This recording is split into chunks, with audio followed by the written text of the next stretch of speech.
6वीच्या विद्यार्थ्यांकडून 10वीचे पेपर तपासले. 268 शिक्षकांनी दिव्यांग घटस्फोटीत असल्याचं सांगत बदली करून घेतली. शिक्षण व्यवस्थेची लक्तरे वेशीवर. राज्यातील शिक्षण क्षेत्रात 2 धक्कादायक प्रकार समोर आलेले आहेत.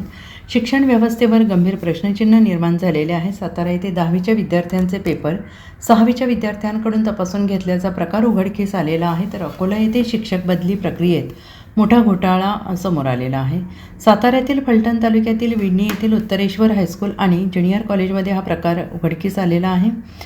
या प्रकरणात 6वीच्या विद्यार्थ्यांकडून 10वीचे पेपर तपासून घेतले जात असल्याचा धक्कादायक प्रकार समोर आला आहे, ज्यामुळे शिक्षण व्यवस्थेची गुणवत्ता आणि विश्वासार्हता यावर मोठा प्रश्न उपस्थित झालेले आहेत. यावेळी संबंधित शिक्षकांचे नाव वैभव शेंडे असल्याची माहिती समोर येते. त्याचवेळी असा कोणताही प्रकार झाला नसल्याचा दावा शाळेने केला आहे. हा प्रकार उघड करणाऱ्या तक्रारदाराला संस्थेकडून कारणे दाखवा नोटीस बजावण्यात आल्याचं वाद अधिकच वाढलेला आहे. विशेष म्हणजे पेपर तपासणारा शिक्षक आणि तक्रार करणारी व्यक्ती दोघांनाही समान नोटीस देण्यात आली अशी माहिती समोर आली आहे. Bureau report SVN Marathi, Mumbai.